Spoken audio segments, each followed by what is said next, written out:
എല്ലാവർക്കും നമസ്കാരം. ആധ്യാത്മിക പഠനത്തിലേക്ക് ഇറങ്ങി പുറപ്പെടുന്ന ഓരോ വ്യക്തിയും പഠിക്കേണ്ട ഒരു ഗ്രന്ഥമാണ് ശങ്കരാചാര്യരുടെ വിവേക ചൂടാമണി. പലരും എന്നോട് ആവശ്യപ്പെട്ടു, അതൊന്ന് കുറേശ്ശെയായിട്ട് ദിവസവും ഒന്ന് ചെയ്യാമോ, ഓരോ ശ്ലോകമായിട്ട് എന്ന് ചോദിച്ചു. ഞാൻ കുറേ നേരം ഇതിനെപ്പറ്റി ആലോചിച്ചു. തുടങ്ങിക്കഴിഞ്ഞാൽ പിന്നെ നിർത്താൻ പറ്റില്ല. ഏതായാലും രണ്ടും കൽപ്പിച്ച് തുടങ്ങുകയാണ്. ശങ്കരാചാര്യരുടെ കൃതിയാണ് വിവേക ചൂടാമണി. ഇത് തുടങ്ങുന്നത് ഗുരുവന്ദനത്തോടു കൂടിയാണ്. സർവവേദാന്ത സിദ്ധാന്ത ഗോചരം തമഗോചരം ഗോവിന്ദം പരമാനന്ദം സദ്ഗുരും പ്രണതോസ്മ്യഹം.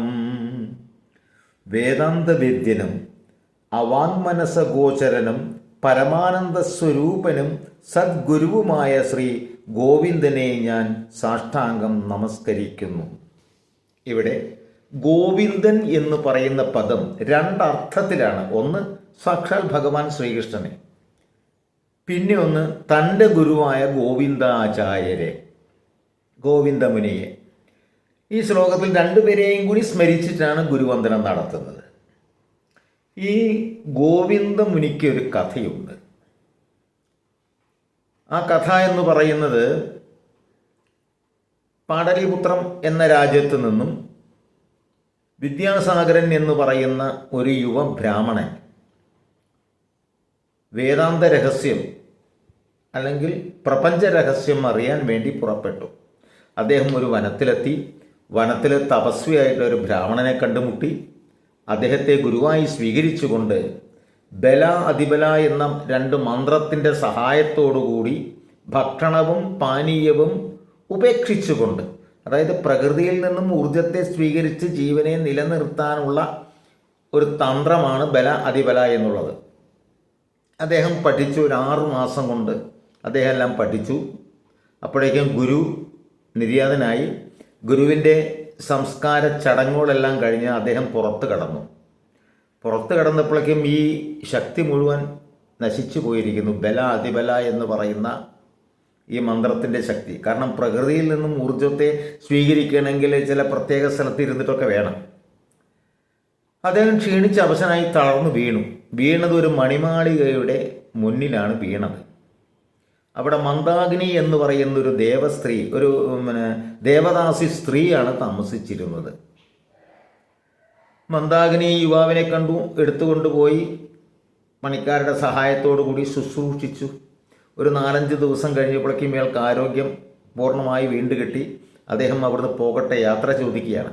ആ സമയത്ത് മന്ദാകിനി പറഞ്ഞു, ഞാൻ ദേവദാസിയായി ഇവിടെ തുടരുന്നത് എനിക്ക് അതിനുള്ള ഇഷ്ടം കൊണ്ടൊന്നുമല്ല. പക്ഷെ എനിക്ക് അനുയോജ്യനായ ഇഷ്ടപ്പെട്ട ഒരു ഭർത്താവിനെ കണ്ടു കിട്ടിയില്ല. അതുകൊണ്ടാണ് ഇപ്പോൾ ഞാൻ കണ്ടിരിക്കുന്നു അങ്ങയെ. അതുകൊണ്ട് എന്നെ വിവാഹം കഴിക്കണം എന്ന് പറഞ്ഞു. അപ്പോൾ വിദ്യാസാഗരൻ പറഞ്ഞു, അന്നത്തെ അവിടുത്തെ നിയമപ്രകാരം നീ ഒരു ശൂദ്ര സ്ത്രീയാണ്.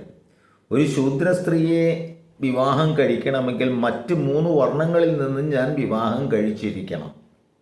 സ്വന്തമായി തന്നെ ജീവിക്കാൻ എനിക്ക് വകുപ്പുകളൊന്നുമില്ല. പിന്നെ എങ്ങനെയാണ് ഞാൻ വിവാഹം കഴിക്കുക? ശൂദ്രസ്ത്രീ എന്ന് പറയുന്നത് ദേവദാസി സമ്പ്രദായത്തിൽ ജോലി ചെയ്യുന്നവരെ ശൂദ്രസ്ത്രീകളായിട്ടാണ് കണക്കാക്കിയിരുന്നത്. അതുകൊണ്ടാണ് തർക്കം അങ്ങനെ കലിംഗ രാജാവായ ശുദ്ധവർമ്മൻ്റെ മുന്നിലെത്തി. ശുദ്ധവർമ്മൻ ഒരു കാര്യം ശ്രദ്ധിച്ചു. മന്ദാകിനിയെ ഇഷ്ടമല്ലെന്നോ വിവാഹം കഴിക്കില്ലെന്നോ വിദ്യാസാഗരൻ പറയുന്നില്ല. അതിനുള്ള മറ്റ് തടസ്സങ്ങളാണ് പറയുന്നത്.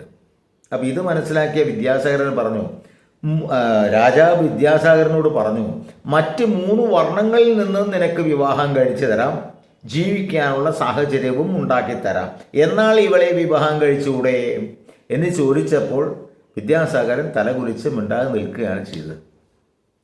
അങ്ങനെ സ്വന്തം പുത്രിയെ ക്ഷത്രിയ സ്ത്രീയായിട്ടും രാജപുരോഹിതൻ്റെ മകളെ ബ്രാഹ്മണ സ്ത്രീയായിട്ടും മന്ത്രിയുടെ മകളെ വൈശ്യസ്ത്രീയായിട്ടും ശൂദ്രസ്ത്രീയായിട്ടും മന്ദാകിനിയെയും വിവാഹം കഴിച്ചു. 4 പേർക്കും താമസിക്കാൻ 4 ഗ്രാമങ്ങളും കൊടുത്തു. സുഖമായിട്ട് താമസിച്ചു കൊണ്ടിരിക്കെ ഈ 4 പേർക്കും മക്കൾ ജനിച്ചു. മന്ദാകിനിക്ക് ജനിച്ച കുട്ടിക്ക് ഭർതൃഹരി എന്ന് പേരിട്ടു. ബ്രാഹ്മണ സ്ത്രീക്ക് ജനിച്ച കുട്ടിക്ക് വരരുചി എന്ന് പേരിട്ടു.